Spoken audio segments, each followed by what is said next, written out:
শুনেছিলাম যে হাজার ভ্রষ্টাচারীদের পালা যখন যখন কোনো ইমানদার পুলিশ অফিসওয়ালাদের হাতে পড়ে যায় তখন তাদের ঘুম নষ্ট হয়ে যায়। কিন্তু এই শোনা কথাগুলো আমি আইএস অফিসার রণসিংহের মধ্যে দেখেছি, যে মুম্বাইয়ে যারা ড্রাগস সাপ্লাই করতো তাদের ঘুম নষ্ট করে রেখেছিল, মরার আগেও আর মরার পরেও। টাকা পুরো আছে, পুরো 250 গ্রাম আছে, কিন্তু এটা তুই বিক্রি কোথায় করবি? পুরো মুম্বাইতে আমাদের অলরেডি সেট আছে। ওখানেই, যেখানে কেউ বিক্রি করে না। মানে বান্দ্রা পোর্ট। পাপ্পু খরা জমিতে ফসল উৎপাদন করতে খুব পছন্দ করে। যে জায়গাটার কথা বলার সময় তুই যে বড় বড় ডায়লগ মারছিস না পাপ্পু সাহনি, এখানে যারা ড্রাগস বিক্রি করে তাদের পেছনে বাস থাকে। আইএএস অফিসারের ভূত আছে ওখানে। জানি রে, ওই আইএএস অফিসার না, যাকে 80-তে মস্তানদের গুন্ডারা বস্তায় ভরে দড়ি দিয়ে বেঁধে ওখানে বান্দ্রা পোর্টের সামনে সমুদ্রের সামনে ছড়ে দিয়ে ফেলেছিল। আরে সেদিন থেকে শুরু করে আজ পর্যন্ত ওই এরিয়াতে গিয়ে যারা যারা ড্রাগস বিক্রি করেছে ওরা লাশ হয়ে তবেই ফিরেছে আমার বন্ধু। হ্যাঁ, এইসব বাজে কথা গো বর্দা। ভূত প্রেত বলে কিচ্ছু হয় না। আজ আমরা ওখান থেকে শুরু করব। বয়সে তোর থেকে আমি অনেক বড়, আমার কথাটা বোঝ। ওদিকে যাস না। ছাড়ো না বর্দা, তুমি শুধু ব্রড স্ট্যান্ডটা দেখো, নোটগুলোর আদান প্রদান দেখো। পুরো পুলিশ ডিপার্টমেন্ট এটাই ভাবে যে বান্দ্রা পোর্টে আইএএস অফিসারের রণসিংহের ভূত রয়েছে ওখানে, সেই জন্য ওরা ওখানে রাউন্ড দিতে আসে না। আর এই সুযোগের লাভ উঠিয়ে আমরা ওখান থেকে সব অপারেটিং করব আর লক্ষ কোটি টাকা কামাবো। এটাই তো আমাদের স্ট্র্যাটেজি দাদা। আসছি।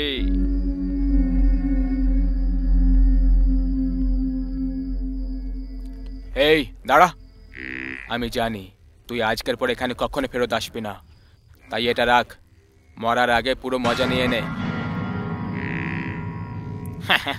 থ্যাংক ইউ দাদা। বড় দাদা পরিষ্কার শব্দে পাপ্পুকে বুঝিয়েছিল যে বান্দ্রা ফোর্টে ড্রাগস বিক্রি করা মানে রণসিংহের ভূতের হাতে মারা পড়া। কিন্তু নিজেকে বাহাদুর ভাবে পাপ্পুর খনি ওখান থেকে ডাক দিচ্ছিল। ও কি করেই বা থেমে থাকতো?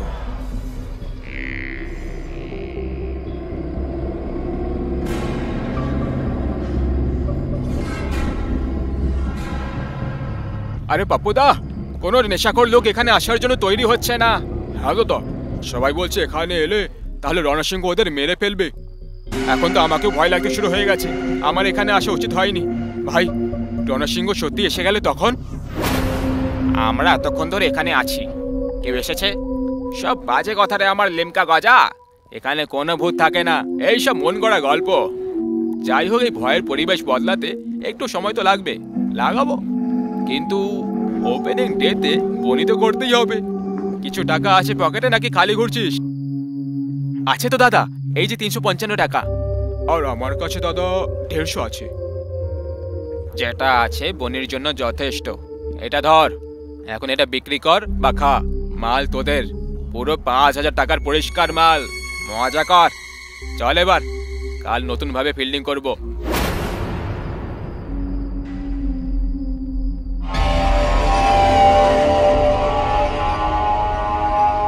ও গড, রণসিংহ! রণসিংহের এলাকায় ড্রাগস বিক্রি করার অপরাধে রণসিংহ তোমাদের 3 জনকে মৃত্যুর শাস্তি শোনাচ্ছে।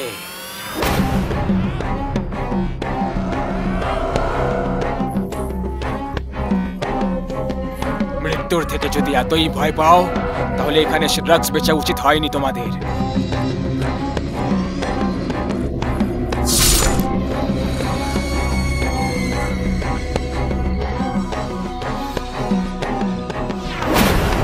এবার তোর নম্বর।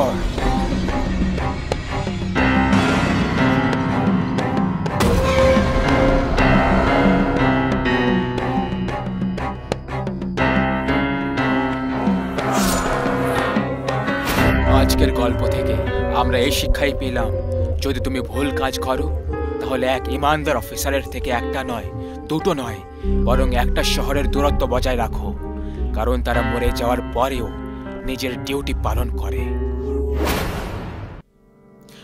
আমাদের আজকের গল্পের মূল হলো দরকারের চেয়ে বেশি উচ্চাকাঙ্ক্ষা, কিছু করে দেখানোর, কিছু প্রাপ্ত করার আকাঙ্ক্ষা। পৃথিবীতে জন্মানো প্রায় প্রত্যেক প্রাণীদের বুকে এই অনুভব ঝড় নিয়ে আসে। ভালো রাস্তা দিয়ে হেঁটে কেউ নিজের এই উচ্চাকাঙ্ক্ষা পুরো করে, তো এমন সফল ব্যক্তির এই পৃথিবীতে কোনো তুলনা হয় না। কিন্তু যদি নিজের উচ্চাকাঙ্ক্ষাকে পাওয়ার জন্য কেউ রক্ত পাওয়ার স্থিতিতে এসে যায়, তখন এমন ব্যক্তির অন্ত খুব ভয়ঙ্কর হয়।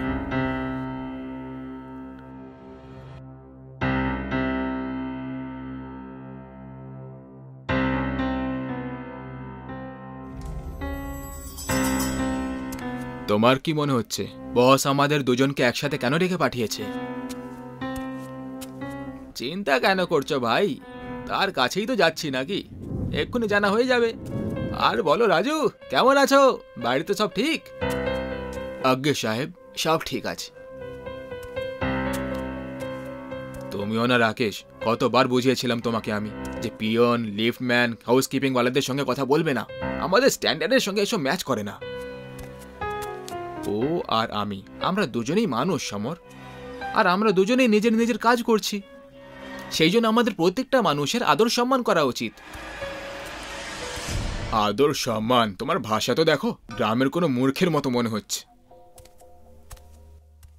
আগে বস, আপনি ডেকে পাঠিয়েছিলেন? Yes yes my boy, come in, ভেতরে চলে এসো। সমর এসেছ তো? Yes yes sir, I am also in sir. Good, চলে এসো, বসো। কি হয়েছে স্যার? আজ আপনাকে দেখে একটু সিরিয়াস মনে হচ্ছে। জীবনে কখনো কখনো কিছু সিদ্ধান্ত নেওয়াটা খুব কঠিন হয়ে যায়, আর আমিও সেই কঠিন সময়টা কাটাচ্ছি। সেই জন্যই তোমাকে আমি একটু সিরিয়াস মনে হচ্ছি।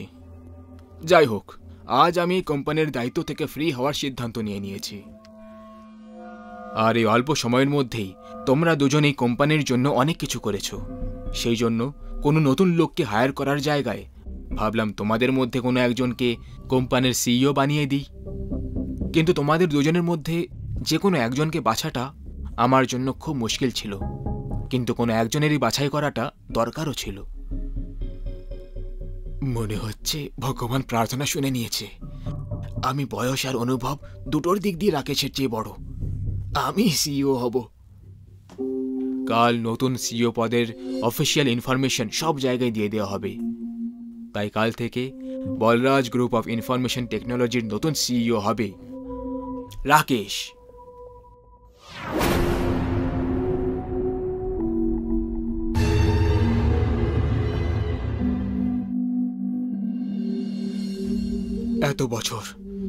এত বছর এই কোম্পানিকে যে পজিশন পাওয়ার জন্য দিয়েছিলাম, সেটা এত সহজে অন্যের হাতে যেতে দিতে পারি না আমি।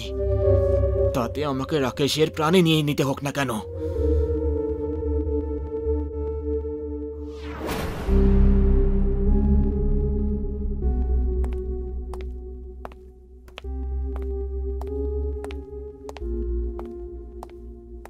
Congratulations CEO sir. আরে কি ভাই, তাছাড়া যদি সত্যি বলি, এই পোস্ট আমার নয়, তোমার পাওয়া উচিত ছিল। তাহলে পোস্ট আমাকে দিয়ে দাও। আরে মজা করছি, চলো সেলিব্রেট করি। আজকের পার্টি আমার তরফ থেকে।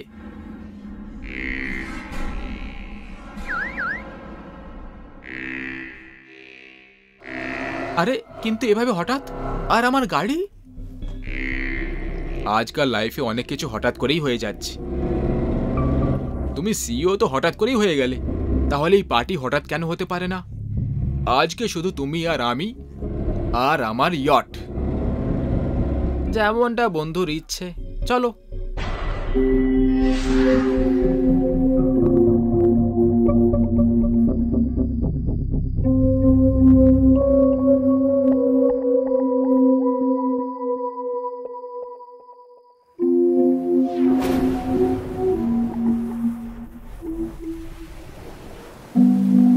ইউনো সমর, যেমন উথাল পাথাল সমুদ্রে আজকে হচ্ছে, ঠিক সেরকমই উথাল পাথাল আমার মনের মধ্যে হচ্ছে। এই পজিশনে তো আমার পৌঁছানোরই কথা ছিল, কিন্তু এই সব এত তাড়াতাড়ি হয়ে যাবে ভেবে দেখিনি ভাই। সময়টা আমার ভাগ্যটাই বদলে দিল ইয়ার, আর আমার ভাগ্যটা পাল্টে দিল। এই সব যে তুই পেয়ে গেলি না রাকেশ, সেসব আমার ভাগ্যে ছিল। তুই আমার থেকে আমার ভাগ্য কেড়ে নিয়েছিস। সমর, তুমি কি বলতে চাইছো? এখন আমি কিছু বলতে চাই না রাকেশ, শুধু করতে চাই, আর আমি সেটা করেই ছাড়ব। সমর, তুমি একটু অদ্ভুত রিঅ্যাক্ট করছো। আমার মনে হয় আমাদের এখান থেকে যাওয়া দরকার। আমরা নয়, শুধু তুমি যাবে এই পৃথিবী থেকে দূরে, চিরকালের জন্য। এসব কি জাদা বলছো সমর? তোমার এই বেকার জোকটা ঝেলতে পারছি না আর। ফিরে চলো।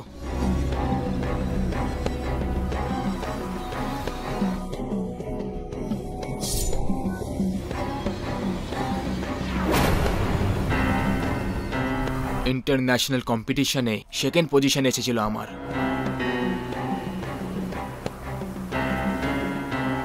সমরের অতিরিক্ত উচ্চাকাঙ্ক্ষা রাকেশের খুশি কেড়ে তো নিলই, সেখানেই ওকে মেরে ও জমদূত হয়ে গেল। প্রত্যেক জনের সাথে ভদ্র ব্যবহার করা রাকেশের মৃত্যু এভাবেও হতে পারে, এটা অন্য কেউ তো দূর, রাকেশ নিজেও কখনো ভেবে দেখেনি। ও এখন মরে গেছিল।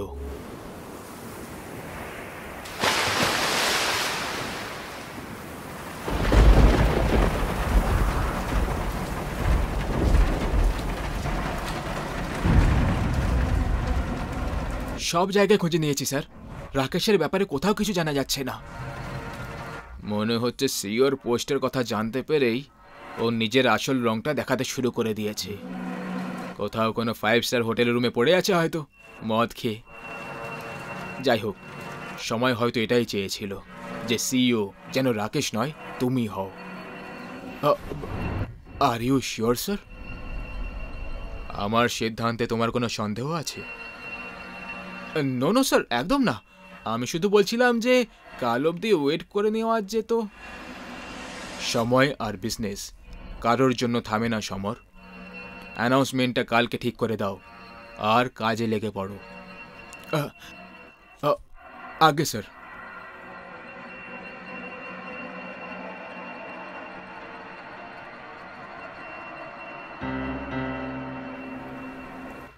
ওম ত্র্যম্বকম যজামহে সুগন্ধিং পুষ্টিবর্ধনম পূর্বারুকমিব বন্ধনান মৃত্যুর্মুক্ষিয় মহামৃতাৎ। ওম।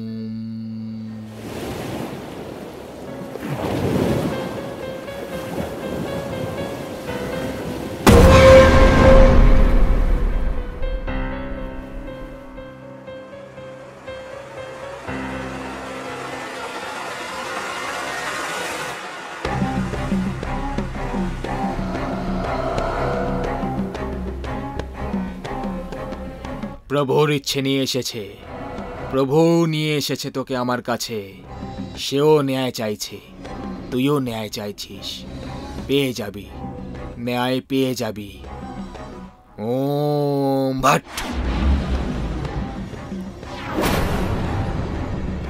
ওম হ্রিম ক্রিম চামুন্ডায় ভিচ্ছে। ওম ভট। ওম হ্রিম ক্রিম চামুন্ডায় ভিচ্ছে। ওম ভট।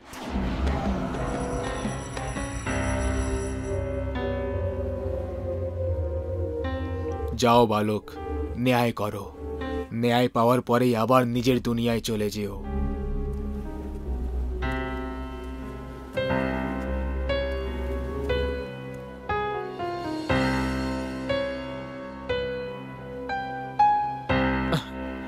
দেখ জনি, আজ আমার প্রমোশন ডে। সবকিছু খুব ভালো করে হওয়া চাই, কিছু অ্যাভারেজ যেন না হয়, বুঝতে পেরেছিস? সিইও পদের অ্যানাউন্সমেন্ট, এটা সিইও পদের। হ্যাঁ ঠিক আছে, রাখ।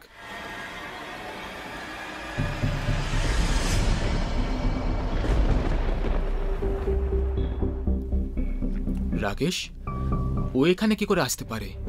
না, এটা হতে পারে না, এটা হতে পারে না। অবাক হলে যে আমি এখানে কি করে এসে গেলাম? হ্যাঁ হ্যাঁ, তুই তো মরে গেছিলি। মরা মারার অধিকার তো তোর কাছে নেই, উপরওয়ালার কাছে থাকে। সেই উপরওয়ালা আমাকে বলেছে যে শুধু আমারই সময় পুরো হয়নি, আমার বন্ধু রূপে শত্রুরও সময় পুরো হয়ে গেছে, যে তোকে নিজের স্বার্থের আর উচ্চাকাঙ্ক্ষার জন্য মেরে দিয়েছে। আমার পরিবারের ব্যাপারে একবারও ভাবলি না।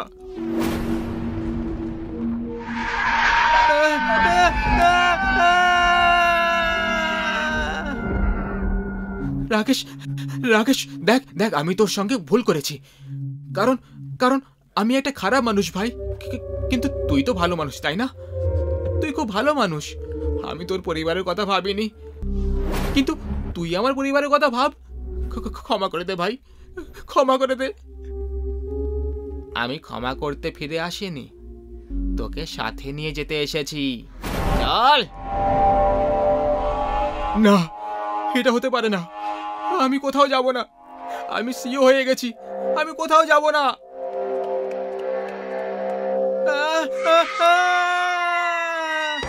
কোথায় পালাবি? ঘরে পুষে রাখা সাপ? তোর ফনাটা কুচলে দিতেই তো আমি এখানে এসেছি।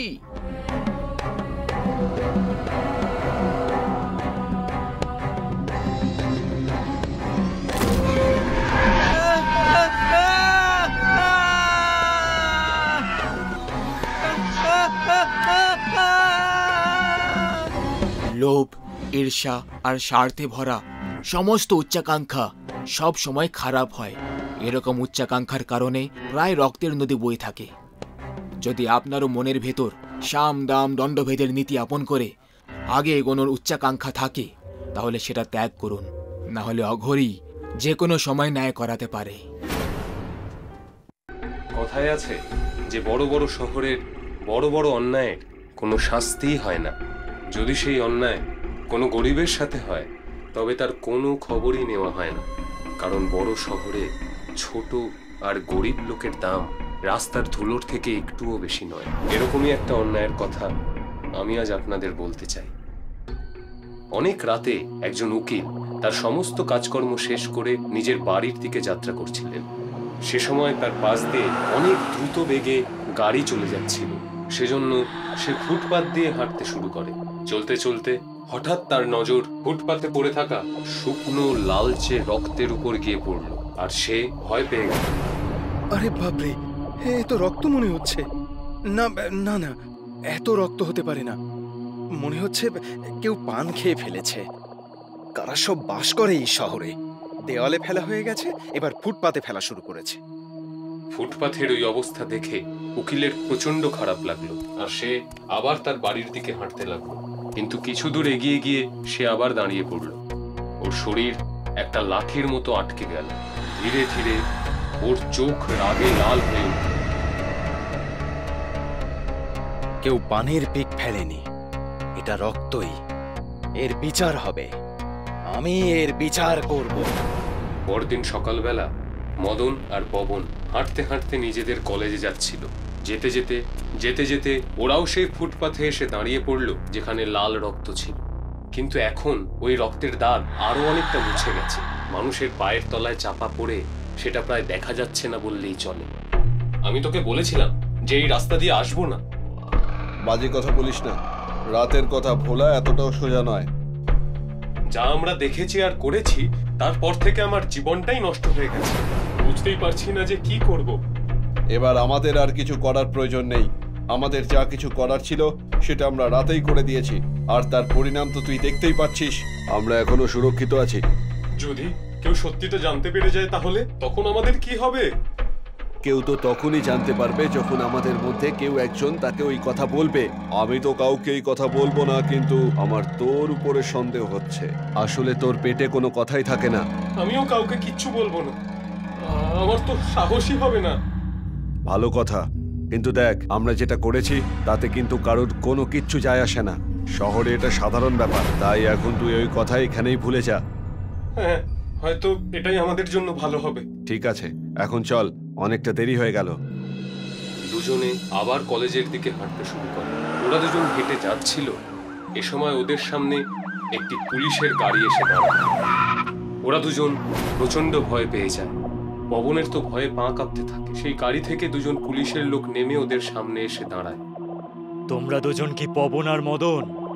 পবনের তো ভয়ে গলা দিয়ে আওয়াজই বেরোচ্ছিল না, সেজন্য মদন ওদের সাথে কথা বলে। আগে হ্যাঁ স্যার, আমি হলাম মদন আর ও হলো পবন। কি ব্যাপার স্যার, কি হয়েছে? তোমাদের দুজনকে আমাদের সাথে থানায় যেতে হবে। কিন্তু ব্যাপারটা কি স্যার, আমরা কি করেছি? এই সব কিছু থানায় গিয়েই তোমরা জানতে পারবে। চলো আমাদের সাথে। পুলিশের লোকেরা মদন আর পবনকে জোর করে গাড়িতে তুলে থানায় নিয়ে যায়। যখন ওরা থানায় পৌঁছয় তখন ওখানে ওই উকিল বসেছিল। পুলিশের লোকেরা ওদের দুজনকে সেই উকিলের সামনে বসায়। কি ব্যাপার স্যার, আপনি আমাদের এখানে কেন নিয়ে এলেন? আমি বলছি, পুলিশ 5টা লাশ পেয়েছে। 5টা? হ্যাঁ, কি হলো? তোমরা এই লাশেদের ব্যাপারে কিছু জানো নাকি? না স্যার, আমি তো কিছুই জানি না। তোমরা যদি কিছু না জানো তাহলে আমাকে এটা বলো যে কালকে রাতে তোমরা দুজন কোথায় ছিলে? মদন আর পবন এমনভাবে চুপচাপ রইল যেন উকিলের কথা তাদের কান অব্দিও পৌঁছচ্ছিল না। দেখো, চুপ করে থাকলে তোমাদেরই অসুবিধে হবে। পুলিশ তোমাদের দুজনকে সন্দেহ করছে, কারণ যেখান থেকে লাশ পাওয়া গেছে সেখানে একজন লোক কালকে রাতে তোমাদেরকে যেতে দেখেছিল। কে? সেটা আমি বলবো না। দেখো, আমি এখানে তোমাদেরকে বাঁচাতে এসেছি, তাই সবকিছু আমাকে খুলে বলো। আমি আপনাকে সব সত্যি কথাটা বলছি স্যার। না, আমি বলছি, তুমি চিন্তা করো না আর কোনো টেনশন করো না। মদন গতকাল রাতের পুরো গল্পটা পুলিশ আর উকিলকে বলল। কাল সন্ধ্যায় কলেজ থেকে বাড়ি আসার পরে আমরা বাইরে খেতে যাব ঠিক করি, কারণ কাল এই পবনের বার্থডে ছিল। তাই আমরা ভাবলাম বাইরে সেলিব্রেট করব, আর সেই জন্যই আমরা গিয়েছিলাম। আর খাবার খেয়ে আবার বাড়ি ফিরে আসি। তারপর গোটা রাত আমরা বাড়িতেই ছিলাম স্যার। ঠিক কথা বলছিস? হ্যাঁ স্যার। নিজেদের গাড়ি নিয়ে গেছিলে? না স্যার, ট্যাক্সি করে গিয়েছিলাম। আর আসার সময় ট্যাক্সিটা পুলের কাছে খারাপ হয়ে গিয়েছিল, সেই জন্য আমরা নিচে নেমেছিলাম।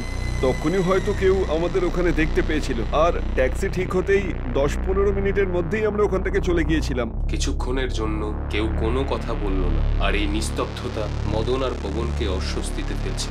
ঠিক আছে, কালকে কোর্টে শুনানি আছে, এদেরকে সময় নিয়ে চলে আসবেন। Yes sir. উকিল থানা থেকে বাইরে বেরিয়ে এলো, আর হঠাৎ ওর পা আটকে গেল। বিচার, সঠিক বিচার। পরের দিন কোর্টে শুনানি শুরু হলো। উকিল, পুলিশের লোক, মদন আর পবন সেখানে উপস্থিত ছিল। মাই লর্ড, এরা দুজন কলেজ স্টুডেন্ট, আর পুলিশ এদের দুজনকে সন্দেহ করছে যে এরা দুজন 5টা খুন করেছে। আমি ওদের উকিল, কিন্তু তবুও আমি পুলিশ আর এই আদালতকে বলতে চাইছি যে আমি এই দুজনকে সন্দেহ করছি না, বরং আমি সম্পূর্ণ বিশ্বাসের সাথে বলতে পারি যে ওই 5টা খুন এরাই করেছে। উকিলের এই কথা শুনে ওরা দুজনই ভয় পেয়ে গেল। ওরা কিচ্ছু বুঝতে পারলো না যে কি হচ্ছে। উকিল ওদের দুজনের কাছে এসে দাঁড়ালো। আমি জানি সেদিন রাতে তোমরা দুজন তোমাদের গাড়ি নিয়ে বেরিয়েছিলে, আর ওই সমস্ত খুন তোমরাই করেছো। এবার তোমরা যদি সত্যি না বলো তাহলে আমি বলবো। আমি বলছি। পবন, না।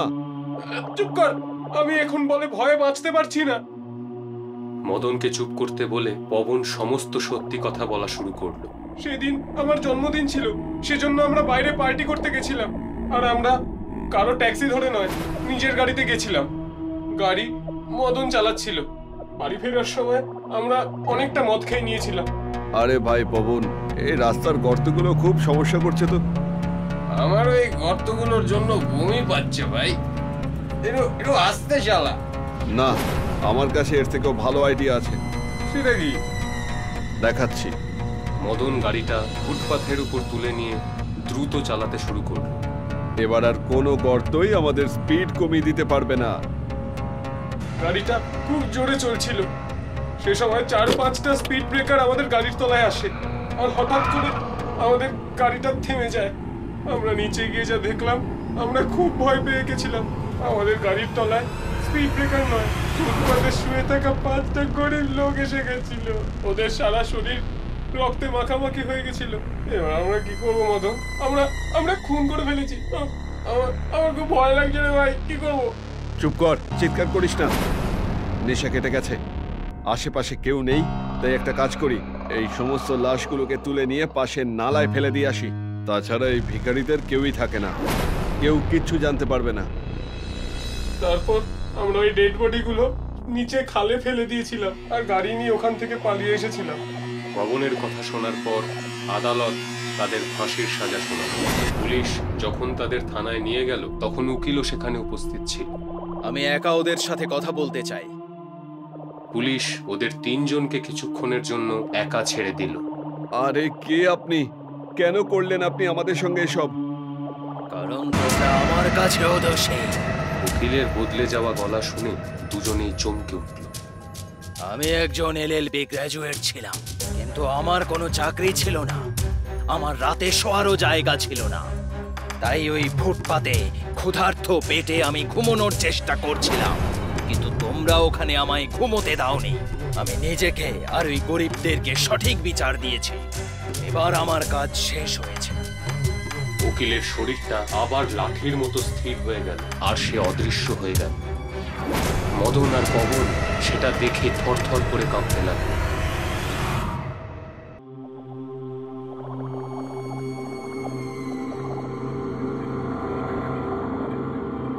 দাদা, এটা হলো কালকের বিয়ের জিনিসপত্রের পুরো লিস্ট। তুমি সব ঠিকঠাক চেক করেছিলে তো? কোনো মিসিং নেই তো? আরে দাদা, তুমি কিছু বাদ গেছে কি জিজ্ঞেস করলে? এখানে তো 10টা থালা, 20টা চামচ, একটা তাকিয়া আর একটা চাদরে মরচে ধরে গেছে। যখন থেকে আমি এই পার্টি অর্গানাইজ করার কাজ শুরু করেছিলাম না সোনু, তখন থেকে আমি একটা জিনিসই দেখছি। জিজ্ঞেস করো কি? হ্যাঁ, বলুন কি? ছোটবেলায় আমি পাড়ার প্রতিবেশীদের বাড়িতে আলাদা আলাদা প্লেট গ্লাস দেখে সবসময় অবাক হয়ে দেখতাম যে এদের বাসনপত্র আলাদা আলাদা কেন। এটা শখ নাকি অভ্যাস? কিন্তু এখন গিয়ে জানতে পারলাম যে এটা কোনো শখও নয়, অভ্যাসও নয়। ওরা এই বাসনপত্রগুলো বিয়ে বাড়িতে গিয়েই জোগাড় করেছে।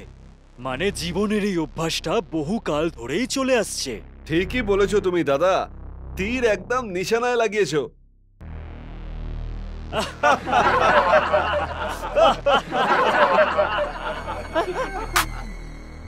Excuse me.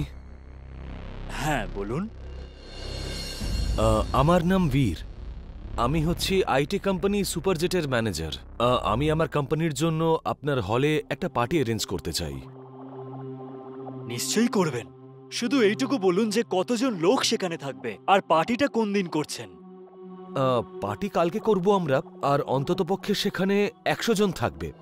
খাবার আর ডেকোরেশন এরকম হওয়া উচিত যে যেন আমাদের বস খুশি হয়ে যান। আরে আপনি চিন্তা করবেন না, আমাদের খাবার আর ডেকোরেশন দুটোই এ ক্লাস। আপনাদের 100 জন লোক খুশি হবেই হবে। আপনি শুধু এখন অ্যাডভান্সটা দিয়ে দিন। ডেকোরেশন আর খাবার মিলিয়ে 15 লাখ টাকা পড়বে। আপনাকে 20% অ্যাডভান্স দিতে হবে। ঠিক আছে, আপনি এই 5 লাখ টাকা রাখুন। যাক, সবকিছু সময়ের আগেই রেডি হয়ে গেছে।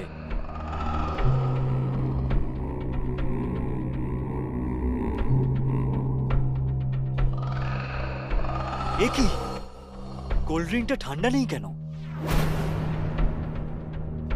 শোনো শোনো, এই ফ্রিজে জল আর কোল্ড ড্রিঙ্কটা ঠান্ডা হচ্ছে না কেন? ও, ক্ষমা করে দেবে দাদা, আমি তো তোমাকে বলতেই ভুলে গিয়েছি যে ফ্রিজটা খারাপ হয়ে গিয়েছে। শয়তান ছেলে, আজকে পার্টি আছে আর এখন তুই বলছিস ফ্রিজ খারাপ হয়ে গেছে? আরে মূর্খ ছেলে, মনোযোগ কোথায় থাকে তোমার?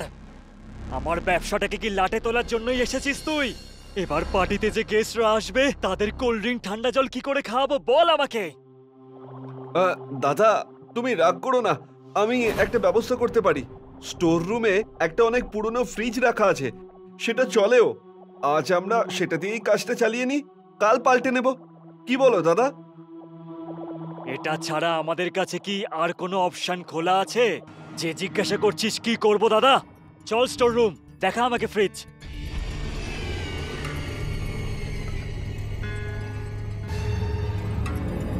এই যে দাদা, এটা একেবারে দারুণ ফ্রিজ। সত্যি চালু আছে তো? মিথ্যে বললে আমার জিভ কেটে যাবে দাদা। ঠিক আছে, তুই যা কিচেনটা দেখ, আমি এটা সেট করছি। আচ্ছা দাদা। ভগবানের অশেষ অশেষ কৃপা যে সময়ের আগে জোগাড় হয়ে গেছে, না হলে নতুন ফ্রিজ কিনতে হতো।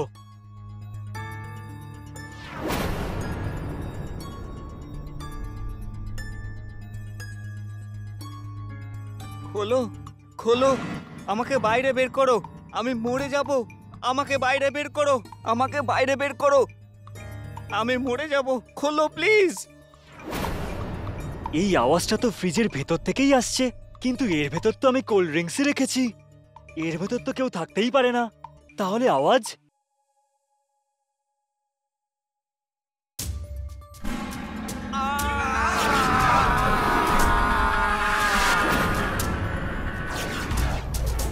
এটা কোথায় চলে এলাম?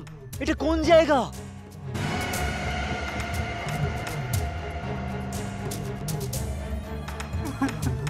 দাদা, শুনছেন দাদা?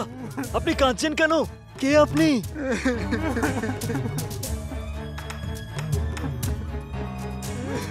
দাদা কিছু বলুন না। এভাবে এভাবে দেখবেন না দাদা, আমার ভয় লাগছে। আপনার নামটা কি?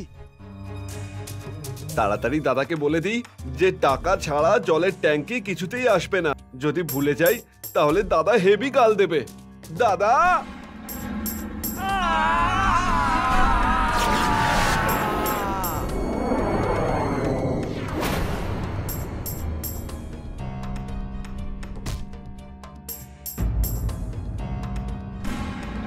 দাদা, দাদা কি হয়েছে দাদা? দাদা, কি হয়েছিল আমার? জানি না দাদা, তুমি এখানে অজ্ঞান হয়ে পড়েছিলে। এরকম এরকম করে দেখবেন না দাদা, আমার খুব ভয় লাগছে। আপনার নাম কি? ভিক্কি, আমার নাম ভিক্কি।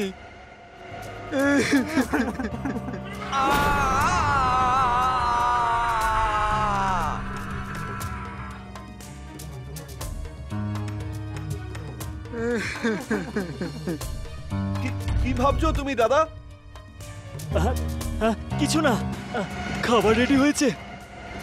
খাবার তো রেডি হয়েই গেছে দাদা, কিন্তু ওই জলের ট্যাঙ্কির লোকেরা আগেকার ধার শোধ করতে বলছে। ঠিক আছে, এই নে, যদি আর কারোর টাকা ধার থাকে তো সেটাও শোধ করে দিবি। হ্যাঁ দাদা, কিন্তু তুমি? আমি ঠিক আছি, তুই যা। সব কাজই মোটামুটি ভালোই হয়েছে, তোমরা কি বলো? ডেকোরেশনটা তো ভালোই মনে হচ্ছে। এবার যেন খাবারটাও এই ডেকোরেশনের মতোই সুন্দর হয়। চিন্তা করবেন না স্যার, এখানে সব খাবার এ ক্লাস হয়। একটা ভালো আইটেম এখনো আছে আমাদের কাছে। আসুন দেখাচ্ছি, জিভে জল চলে আসবে। চলো দেখাই যাক।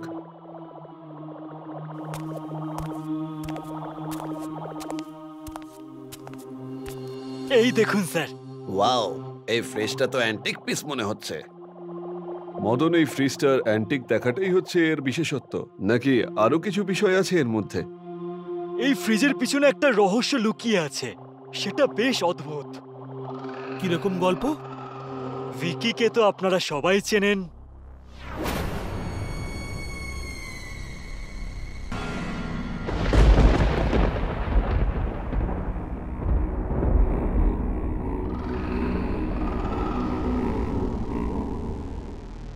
তোমাদের জন্য অনেক বড় একটা খুশির খবর আছে।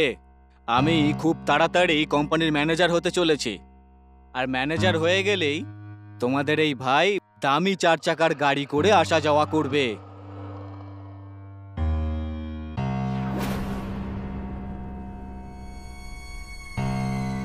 এটা তো খুব খুশির খবর, তোমরা কি বলো বন্ধুরা? হ্যাঁ হ্যাঁ, চিয়ার্স।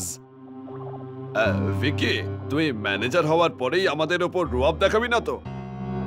রোয়াব তো না, তবে হ্যাঁ, তোমরা যদি সময়ের মধ্যে প্রজেক্ট কমপ্লিট না করো তাহলে একটু বকবো। তুই আমাদের শাসাচ্ছিস? নিজের উন্নতি নিয়ে অহংকার করবি তুই? এই নে। এই শোন, চাকরি তোকে আমরা দিয়েছি এই কোম্পানিতে, আর তুই আমাদের আগে চলে যাবি। এই নে, হাট! যখন তুই এই পৃথিবীতে থাকবি তখনই তো তুই ম্যানেজার হয়ে আমাদের টাইট দিবি, তাই না? এটা আমার তরফ থেকে তোর প্রমোশনের জন্য।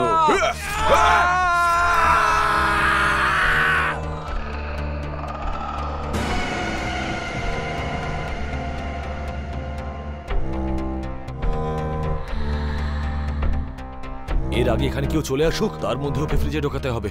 তারপরে ওর লাশটা নিয়ে গিয়ে জঙ্গলে ফেলে আসবো। হাত লাগাও, চলো।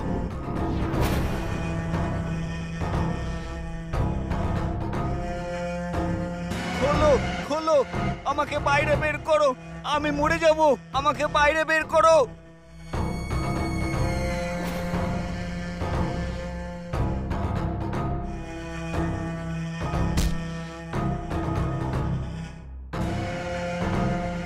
আমরা ধরা পড়ে যাব না তো?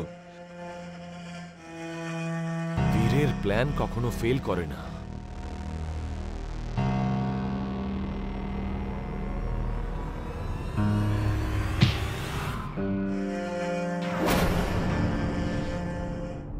তুমি ভিকির ব্যাপারে কি করে জানলে? দুর্ভাগ্যবশত তোমরা ভিকিকে এই ফ্রিজেই আটকে রেখেছিলে। এটা এই হোটেলের পুরনো মালিক কিনেছিল আর স্টোর রুমে পড়েছিল। ভিকি এই ফ্রিজের মধ্যেই ছিল। ওই আমাকে বলল তোমাদের তিনজনকে নিতে এসছে। গল্পটা বেশ ভালোই তৈরি করেছো তুমি, কিন্তু এই গল্পটা তুমি কাউকে শোনাতে পারবে না।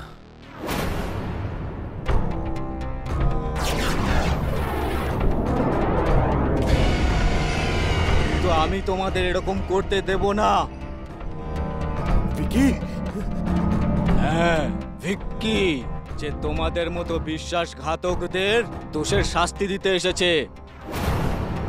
না ভিকি, না, তুই এমনটা করতে পারিস না। আমরা তো বন্ধু, বল। তুই যদি হও তাহলে বলো আমাকে মারলে কেন?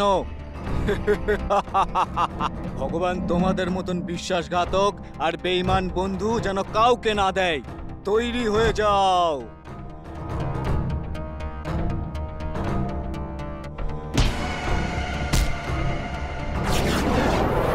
খোলো, আমাদের বাইরে বের করো। খোলো, দরজাটা খোলো, আমাদের বাইরে বের করো।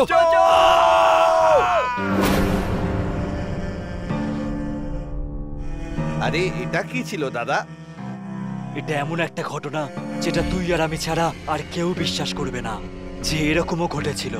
তুই যদি লোকেদের কাছে পাগল প্রমাণিত না হতে চাস তাহলে এই ঘটনাটা নিজের মাথার মধ্যেই গেঁথে রাখিস।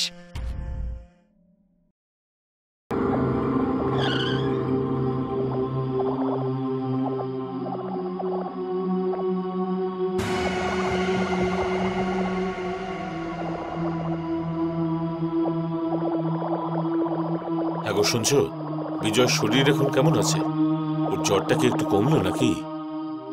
বিজয়ের বাবা, ওর জ্বর কিছুতেই কমছে না।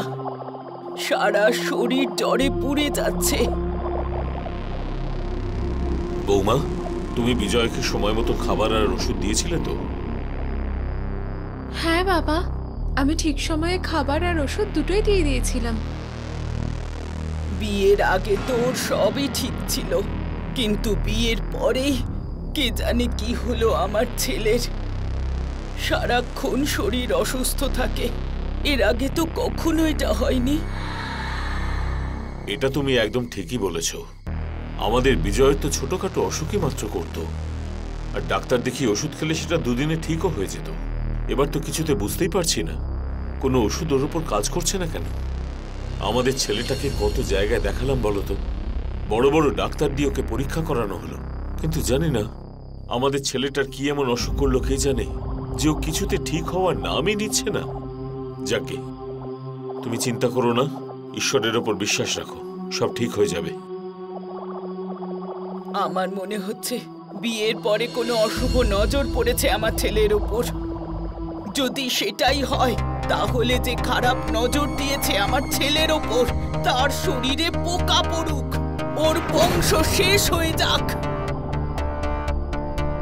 বিন্দু, শান্ত হও। এইভাবে রাগ করলে তোমার শরীরটা খারাপ হবে। তোমার বিপি অলরেডি বেড়ে আছে। আমার বিপি বাড়ুক বা কমুক আমার কোনো চিন্তা নেই। আমার শুধু আমার ছেলের চিন্তা।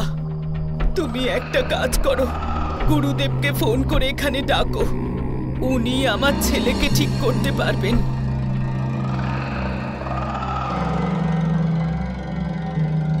প্রণাম গুরুদেব। কি আর বলবো গুরুদেব, শুধু জেনে রাখুন চারদিকে নানা ঝামেলায় জড়িয়ে আছি। আমাদের ছেলেটার শরীরটা বড্ড খারাপ হয়েছে। যদি দয়া করে আপনি আমাদের বাড়িতে আসেন তাহলে একটু আশা পাই। আগে আগে গুরুদেব, প্রণাম। গুরুদেব কি বললেন? গুরুদেব আমাদের প্রতিবেশীর বাড়ি এসেছেন। কিছুক্ষণের মধ্যে উনি এখানেও আসবেন। চিন্তা করো না, সব ঠিক হয়ে যাবে। ঈশ্বরের অশেষ কৃপা যে গুরুদেব কাছাকাছি আছেন। এই অসুখ আমার ছেলেকে একেবারে শেষ করে দিল। মা, কাঁদবেন না, গুরুদেব তো আসছেন, উনি সবকিছু ঠিক করে দেবেন।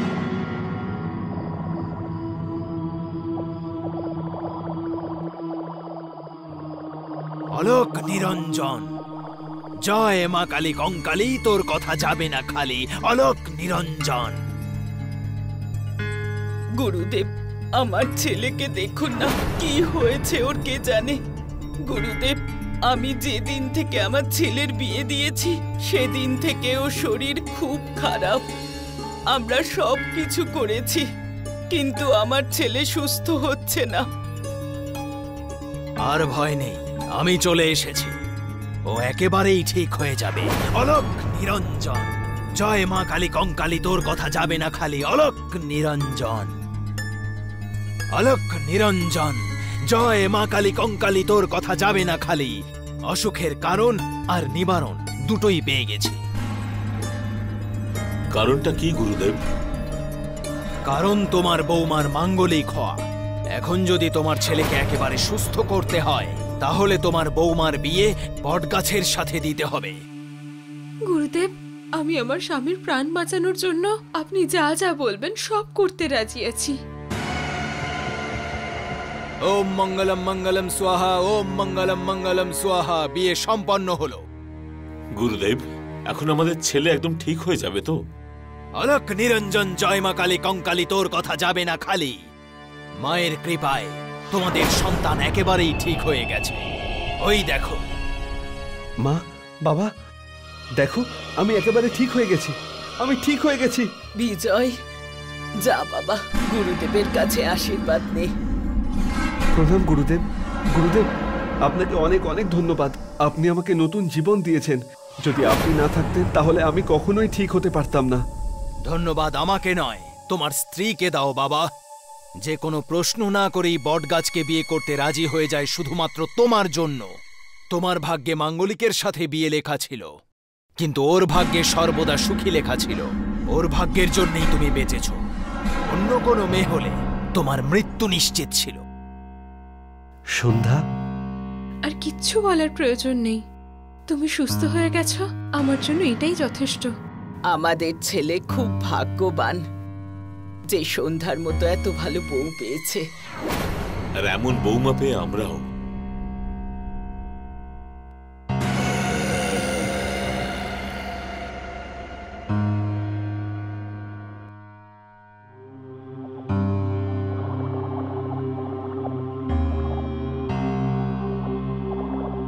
আমাদের বিয়ে হয়ে গেছে প্রায় 1 মাস হয়ে গেছে। এখন এই ঘুমটার কি প্রয়োজন? মানছি আমাদের বিয়ে হয়েছে 1 মাস হয়ে গেছে, কিন্তু এটা ভুলে যেও না যে আমরা এখনো পর্যন্ত এক হইনি। কোনো ব্যাপার নয়, আজ আমরা এক হয়ে যাই।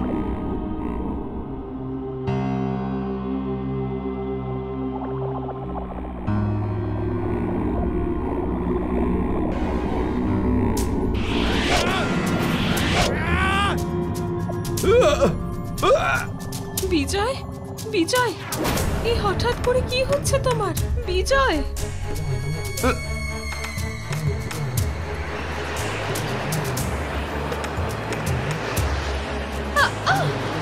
বিজয়, বাঁচাও, আমাকে বাঁচাও।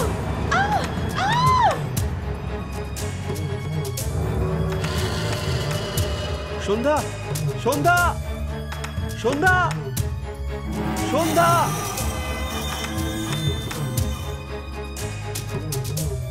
হ্যালো, হ্যালো গুরুদেব, যত তাড়াতাড়ি সম্ভব আমার বাড়ি চলে আসুন।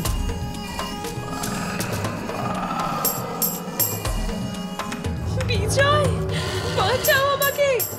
গুরুজি, বাবা, বাঁচান আমাকে, আমাকেও বাঁচাও, বাঁচাও আমাকে।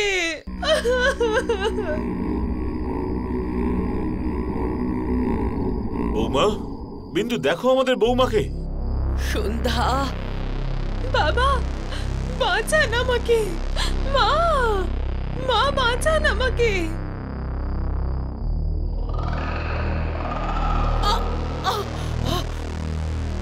শুনছো, কিছু একটা করো, নয়তো আমাদের বৌমার সাথে অনর্থ ঘটবে। আমি কিছু করছি কিছু।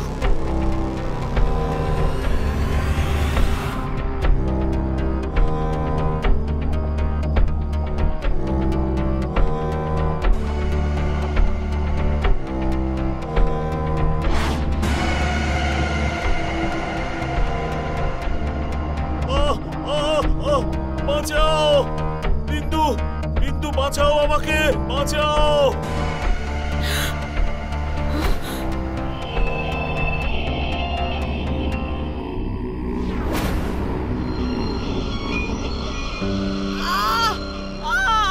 বাঁচাও, বাঁচাও বিন্দু।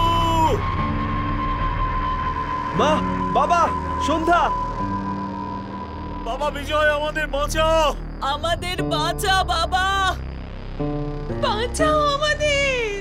তোমরা কোনো চিন্তা করো না, আমি এক্ষুনি ছাড়াচ্ছি তোমাদের।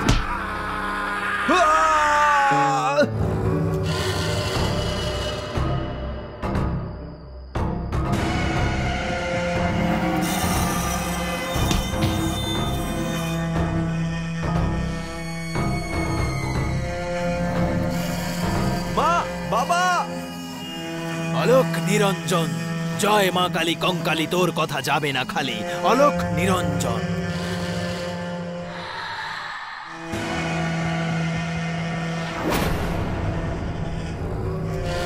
গুরুদেব, বাঁচান আমাকে, বাঁচান আমায়। অলোক নিরঞ্জন, জয় মা কালী কঙ্কালী, তোর কথা যাবে না খালি। ওম হিম ক্রিং ফট স্বাহা। পালিয়ে যা, পালিয়ে যা। সামনে এসো, এসো সামনে।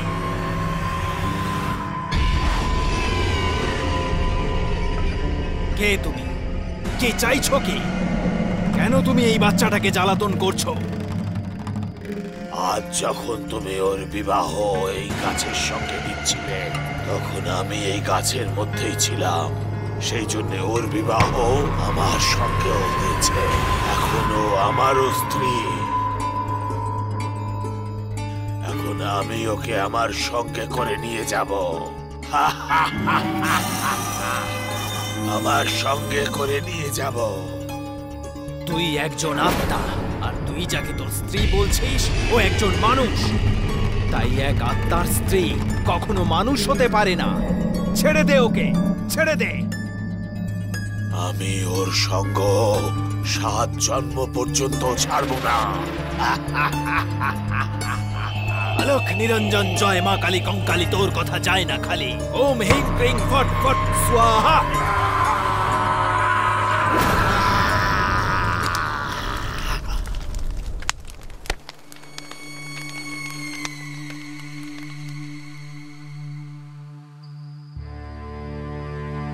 তোমাদের দুজনের কল্যাণ হোক। আমাকে বাঁচানোর জন্য আপনাকে অনেক অনেক ধন্যবাদ গুরুদেব, কিন্তু মার বাবা তো। জীবন আর মৃত্যু সব ওপরওয়ালার হাতে বাবা। সকলের মৃত্যু নিশ্চিত। তোমরা দুজন আগামী দিনের কথা ভাবো। কিন্তু আপনি আবার ফিরে এলেন কি করে গুরুদেব? আসলে তোমাদের সাথে আমার আত্মার মিলন আছে বাবা। তোমাদের অসুবিধের কথা আমি আগেই অনুভব করেছি, তাই আমি ফিরে এসেছি। ভগবান তোমাদের মঙ্গল করুন। আলোক নিরঞ্জন।